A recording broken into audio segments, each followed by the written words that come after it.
తెలంగాణలో ఎమ్మెల్యే కోట ఎమ్మెల్సీ ఉప ఎన్నికలకు షెడ్యూల్ విడుదలైంది. ఇటీవల జరిగిన అసెంబ్లీ ఎన్నికల్లో కడియం శ్రీహరి, పాడి కౌశిక్ రెడ్డి ఎమ్మెల్యేలుగా ఎన్నికయ్యారు. దీంతో వారిద్దరూ ఎమ్మెల్సీ పదవులకు రాజీనామా చేశారు.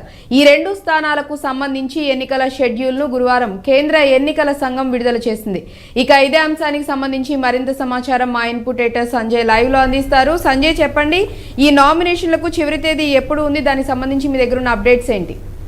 అర్చిత, మొత్తం మీద తెలంగాణ శాసన మండలికి సంబంధించినటువంటి రెండు శాసన మండలి ఎమ్మెల్సీ స్థానాలు ఖాళీ అయ్యని చెప్పుకోవచ్చు. ఇందులో భాగంగా ఇప్పటి వరకు ఈ ఎమ్మెల్సీ స్థానాల్లో కొనసాగినటువంటి అది హుజురాబాద్ నుంచి ఎమ్మెల్యేగా గెలిచినటువంటి పౌడి కార్తీక్ రెడ్డి, అది కౌశిక్ రెడ్డి, అదేవిధంగా జనగామ నుంచి స్టేషన్ గన్పూర్ నుంచి కడియం శ్రీహరి, ఈ ఇద్దరు గతంలో ఎమ్మెల్సీ స్థానాలుగా ఉన్నారు, ఎమ్మెల్సీ అభ్యర్థులుగా ఉన్నారు. వాళ్ళు మొన్న జరిగినటువంటి ఎమ్మెల్యే ఎన్నికల్లో, అసెంబ్లీ ఎన్నికల్లో వాళ్ళిద్దరూ పోటీ చేసి గెలుపొందడం జరిగింది. వాళ్ళు ఎప్పుడైతే ప్రమాణ స్వీకారం చేసే కంటే ముందు ఈ రెండు ఎమ్మెల్సీలకు రాజీనామా చేసి వాళ్ళు ఎమ్మెల్యేలుగా ప్రమాణ స్వీకారం చేయడం జరిగింది. దాంతో ఈ రోజు తెలంగాణలో రెండు శాసన మండలి స్థానాలకు ఖాళీ ఏర్పడిందని చెప్పుకోవచ్చు. అందులో భాగంగా ఈరోజు కేంద్ర ఎన్నికల సంఘము ఈ రెండు ఎమ్మెల్సీ అభ్యర్థులకు సీట్లకు సంబంధించింది ఈరోజు నోటిఫికేషన్ విడుదల చేసింది.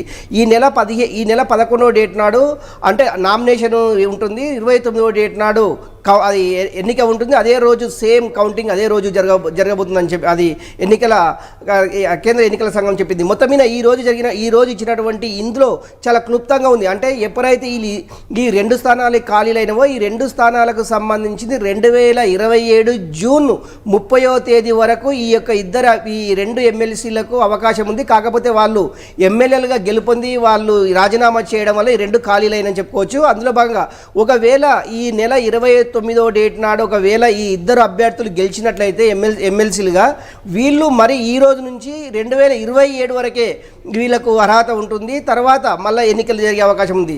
కాకపోతే ఏంటంటే ఈ రెండు ఎమ్మెల్సీలకు సంబంధించినటువంటి ఎమ్మెల్యే కోటాకు సంబంధించినటువంటి ఎమ్మెల్సీలు కనుక అధికారంలో ఏ పార్టీ ఉంటే ఆ పార్టీకే ఈ రెండు ఎమ్మెల్సీల అవకాశము ఉంటుందని చెప్పుకోవచ్చు. ఎందుకంటే ఎమ్మెల్యేలు ఎవరికి ఎక్కువగా ఉంటారో వాళ్ళే ఈ ఎమ్మెల్సీలుగా ఎన్నుకునే అవకాశం ఉంటుంది. అందులో భాగంగా ఇప్పుడు కాంగ్రెస్ అధికారంలో ఉంది కనుక కాంగ్రెస్ పార్టీకి సంబంధించిన అభ్యర్థులు ఈ ఎమ్మెల్సీకి పోటీ పెరిగింది అని చెప్పుకోవచ్చు. ఇప్పటికే గాంధీ భవన్ చుట్టూ, అదేవిధంగా ఢిల్లీ చుట్టూ చక్కర్లు కొట్టడం జరుగుతుంది. ఎప్పుడైతే నోటిఫికేషన్ కొన్ని గంటల ముందే నోటిఫికేషన్ వచ్చిందో అప్పటి నుంచి ఇక స్టార్ట్ అయింది, కాంగ్రెస్లో ఒక గుబులు స్టార్ట్ అయింది. ఎమ్మెల్సీ ఎవరు ఎవరు ఎవరు అనేసి ఒక ఉత్కంఠ అయితే నెలకొంది. ఎవరిని ప్రకటిస్తారు అంటే కేంద్ర అధినాయకత్వం, కాంగ్రెస్ అధినాయకత్వం ఎవరిని డిసైడ్ చేయబోతుంది, రాష్ట్రం నుంచి ఎవరిని పంపబోతుంది అనే దాంట్లో కొంత గందరగోళమైన వాతావరణం అయితే నెలకొంది. ఇప్పటికే గాంధీ భవన్ చుట్టూ, అదేవిధంగా ఢిల్లీ పెద్దల చుట్టూ ఇప్పుడు ఎమ్మెల్సీలుగా ఎవరుంటామనే దాన్ని అయితే కొద్దిగా చెక్కలు అయితే కొడుతున్నారు. ఏదేమైనా కూడా ఈ నెల 11వ డేట్ నాడు ఎమ్మెల్సీలకు సంబంధించినటువంటి నామినేషన్ ఉంటుంది. 29వ డేట్ నాడు ఎన్నికే ఉంటుంది. అదే రోజు సాయంత్రం 5 గంటలకు కౌంటింగ్ ఉంటుంది. ఆ రోజే ఇద్దరు ఎమ్మెల్సీలని ప్రకటించే అవకాశం ఉంది. Archita, right, thank you Sanjay. So మొత్తంగా చూసుకున్నట్లయితే తెలంగాణలో రెండు ఎమ్మెల్సీ సీట్లకు నోటిఫికేషన్ అయితే విడుదలైంది. చూసుకున్నట్లయితే అండ్ అలాగే జనవరి 11న నోటిఫికేషన్ ఉంటుంది. అండ్ అలాగే ఎమ్మెల్సీ ఎన్నికల పోలింగ్ అలాగే కౌంటింగ్ కూడా ఒకే రోజు, అంటే జనవరి 29